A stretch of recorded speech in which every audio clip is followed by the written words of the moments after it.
تو اب جو نئی صورتحال پیدا ہوئی ہے اس سے نمٹنے کے لیے امریکہ کے سینٹ کام نے ایک اہم اعلان جاری کیا اور کہا ہے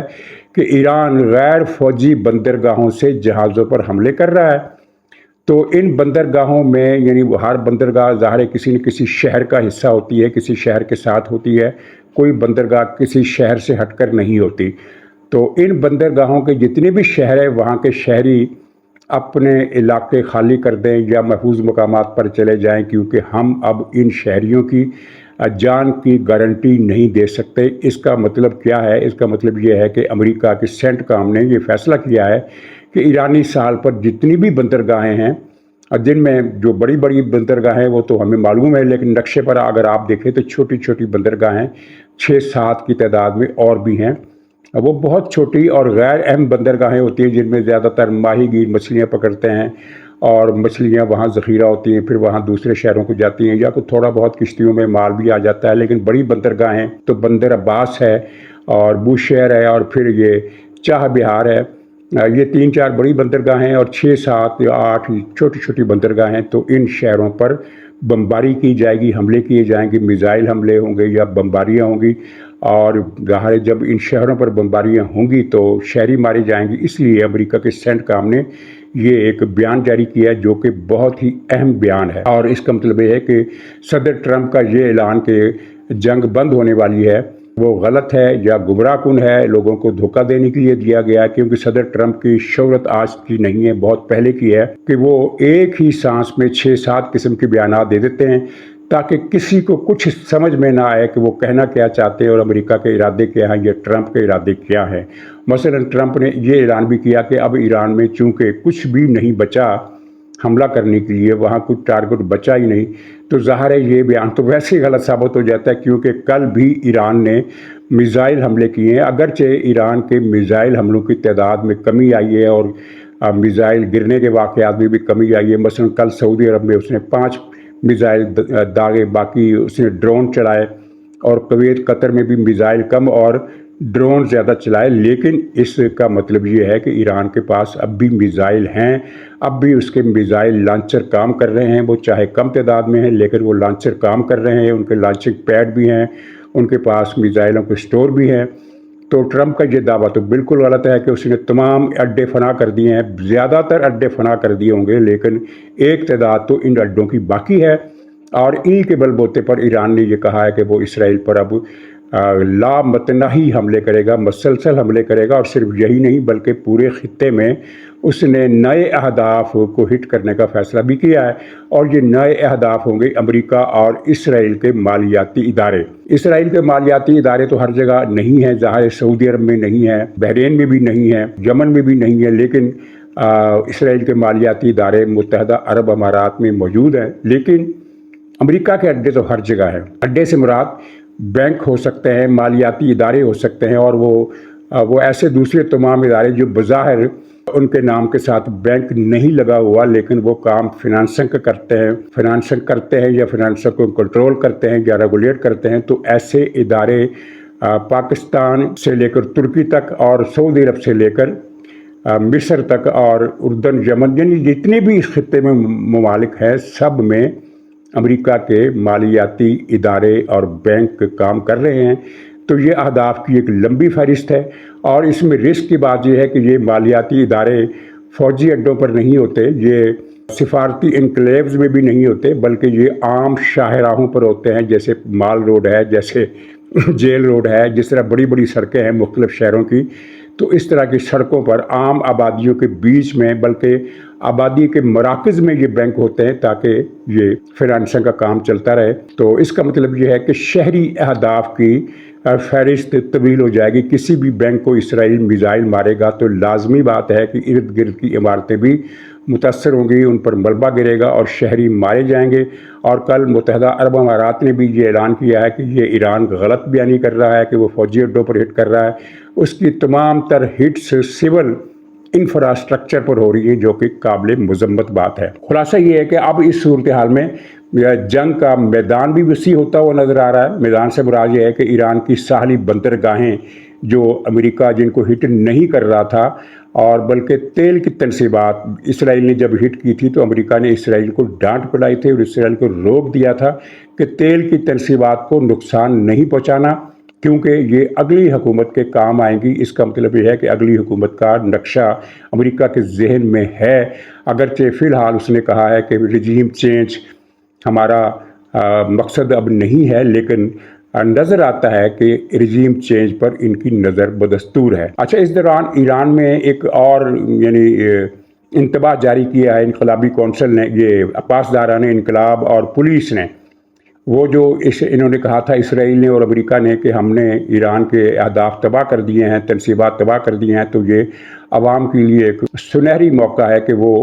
سڑکوں پر نکل آئیں اور حکومت کا تختہ الٹ دیں۔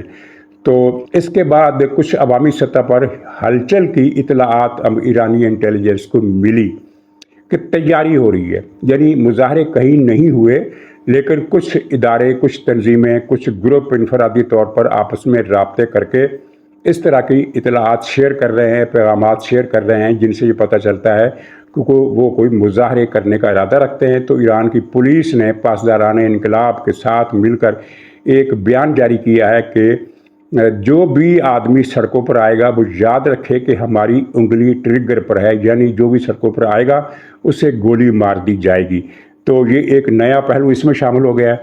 اچھا، سب سے اہم اور توجہ طلب جو بات ہوئی ہے وہ ہے چین کا ایک بیان، جس میں اس نے ایران کو بہت بری طرح سلب کیا ہے۔ اچھا، پہلے میں یہ بات بتا دوں جو میں ایک دو دن پہلے بھی میں نے کہا تھا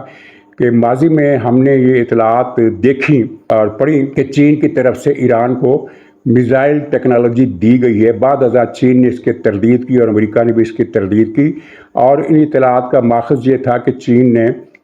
کوئی 14 یا 16 کارگو ملٹری کارگو جہاز ایران اتارے ہیں، اور ظاہر ملٹری کارگو جہاز آئے گا تو ان میں ہتھیار ہی ہوں گے، اور کیا ہو سکتا ہے، یا فوجی ہوتے ہیں۔ تو اب لیکن پتہ چل رہا ہے کہ وہ 14 والی اطلاع مبالغے پر مبنی تھی۔ چین کے 1-2 کارگو جہاز آئے تھے اور ان کا تعلق مشقوں سے تھا، جو چین، روس اور ایران کے درمیان ہر سال ہوتی ہیں،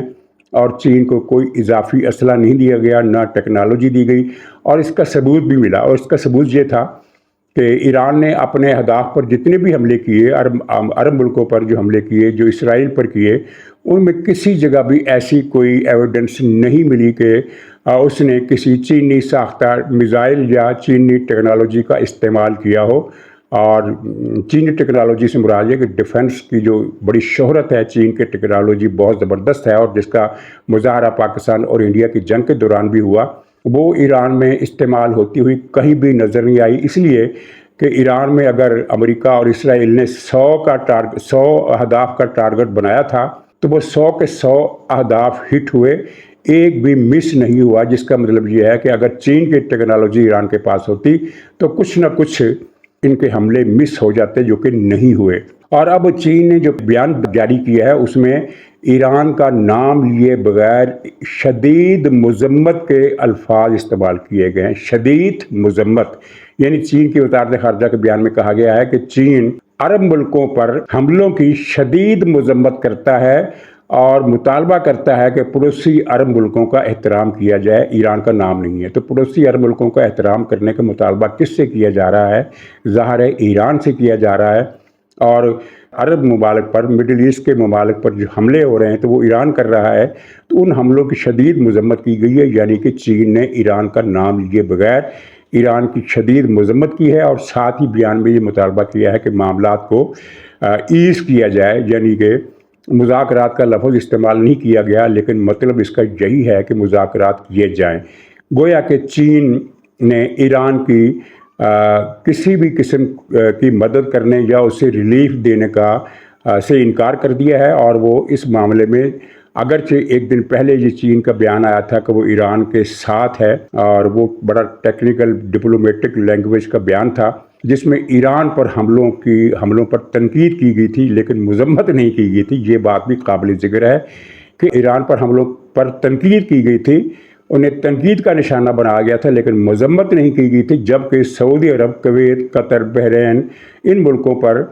ایرانی حملوں کی چین نے مذمت کی ہے، اور مذمت سادہ نہیں بلکہ تڑکا لگا کر یعنی شدید مذمت کی ہے، اور یہ بات ایران کے لیے بڑی حوصلہ شکن ہے۔ اور اس کی وجہ کیا ہو سکتی ہے؟ اس کی وجہ صاف ہے کہ ایران نے ماضی میں کسی ملک کے ساتھ دوستی نبھائی نہیں، ہر ملک کو اس نے ڈسنے کی کوشش کی، اور جس کا نتیجہ یہ نکلا کہ امریکہ اور اسرائیل کی جارحیت، ظاہر ہے امریکہ اور اسرائیل نے ایران پر جارحیت کی ہے،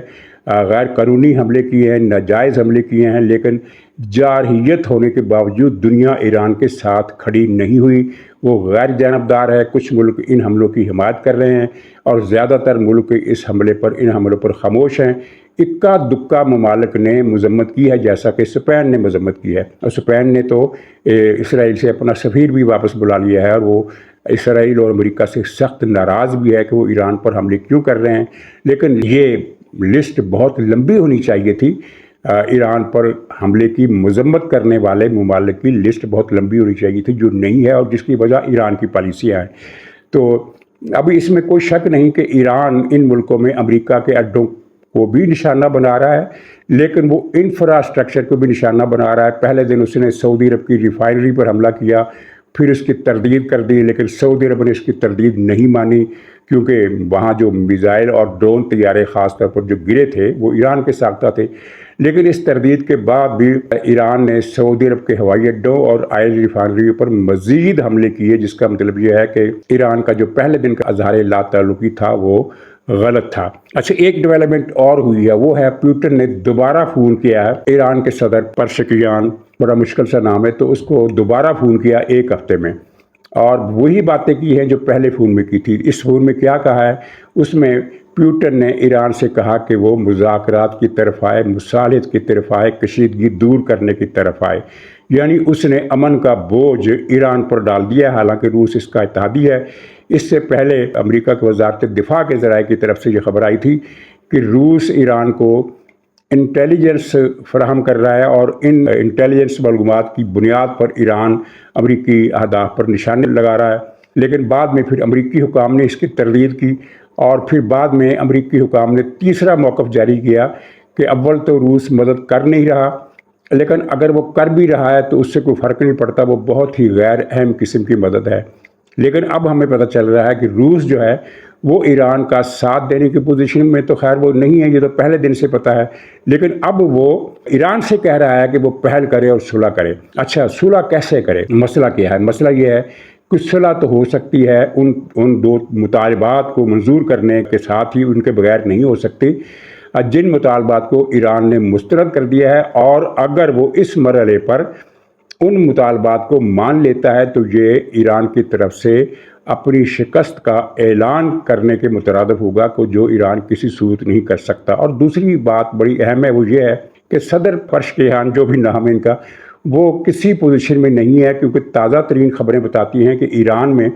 تمام فیصلے پاسداران انقلاب والی ملٹری کونسل کر رہی ہے، اور یہاں تک کہ پارلیمنٹ کو چھوڑیں، ایوان صدر کو چھوڑیں، وہ جو مجلس رہبر ہے، جو رہبر اعلیٰ کا انتخاب کرتی ہے، جو خالص ملاؤں پر مشتمل ہے، اس کے فیصلے بھی نہیں مانے جا رہے۔ یہ جو مشتبہ خامنائی کو بنایا ہے رہبر اعلیٰ، تو اس کا انتخاب، اب خبریں لیک ہو گئی ہیں، آ گئی ہیں کہ مجلس رہبر نے مشتبہ خامنائی کی مخالفت کی تھی کہ یہ صاحب جو ہیں یہ اوسط درجے کی ذہانت رکھتے ہیں، ان سے بڑے اہم فیصلے نہیں ہو پائیں گے، یہ اتنی صلاحیت، اتنی قابلیت نہیں رکھتے، تو کسی اور کو بنایا جائے۔ لیکن پاسداران انقلاب نے انہی کو چنا، اس لیے کہ فیصلے پاسداران انقلاب کر رہی ہے، اور مشتبہ خامنائی اس پوزیشن میں نہیں ہوں گے کہ وہ اپنے حلقہ انتخاب کے فیصلے کو ویٹو کر سکیں، یعنی پاسداران جو فیصلہ کروائیں گے اندرون ملک بھی اور بیرون ملک بھی، یعنی خارجہ پالیسی کے محاذ پر بھی، دفاعی پالیسی کے محاذ پر بھی، اور ملک کی داخلی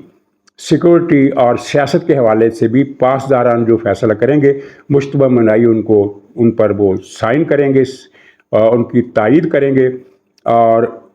اپنی رائے ان پر نہیں منوا سکیں گے۔ ایک کمزور پوزیشن کا آدمی پاسداران کی قیادت کو چاہیے تھا، وہ مل گیا ہے۔ تو صدر پرشکیان جو ہے یہ روس کے اس مطالبے پر کوئی کردار ادا نہیں کر سکتا، اگر کرنا چاہے تو بھی نہیں کر سکتا، ورنہ صدر کا بیان تو یہی تھا دو تین دن پہلے کہ ہم پڑوسی ملکوں پر حملے نہیں کریں گے، اور جو حملے اب تک کیے ہیں ان پر معافی مانگتے ہیں، تو اس کے بعد پھر پاسداران کی طرف سے ان کی جو لغوی معنوں میں نہیں، اصطلاحی معنوں میں جو ٹھکائی ہوئی، وہ آپ نے پھر دیکھ لی کہ کس طرح ان کو مذمت اور تنقید اور دھمکیوں کا نشانہ بنایا گیا، جہاں تک کہ انہوں نے اپنے بیان کی ایک گول مول سی وضاحت جاری کر دی۔ وضاحت بڑی مزیدار تھی، وہ یہ تھی کہ ہم نے معافی تو مانگی تھی، لیکن دراصل ہم نے حملے تو کیے ہی نہیں تھے، تو معافی کس بات کی مانگی تھی؟ پھر ساتھ ہی یہ بھی کہا کہ دراصل میرے بیان کا مقصد یہ تھا کہ یہ تو دشمنوں کی خواہش ہے کہ ہم پڑوسی ملکوں پر حملے کریں، یعنی اپنی بات کر بھی دی دوبارہ، لیکن اس طرح گول مول کر کے کہ چلو جیسے لگے، بظاہر یہی لگے کہ صدر صاحب نے اپنا سابقہ بیان واپس لے لیا ہے۔ تو اب یہ صورتحال ہے، اور جو لوگ صدر ٹرمپ کے بیانات سے کوئی معنی نکالنے کی کوشش کرتے ہیں، انہیں یہ بات سامنے رکھنی چاہیے کہ صدر ٹرمپ ایک ہی دن میں نہیں بلکہ ایک ہی گھنٹے میں، بلکہ آدھے گھنٹے میں 2 مختلف اور متضاد بیانات دینے کی شہرت رکھتے ہیں، اور ان کی اصل کاریگری ہی یہ ہے کہ وہ کسی کو پتہ ہی نہیں چلنے دیتے کہ وہ آگے جا رہے ہیں یا پیچھے جا رہے ہیں۔ تو ناظرین، اجازت دیجیے، انشاءاللہ اگلے ولاگ میں پھر ملاقات ہوگی، تب تک کے لیے خدا حافظ۔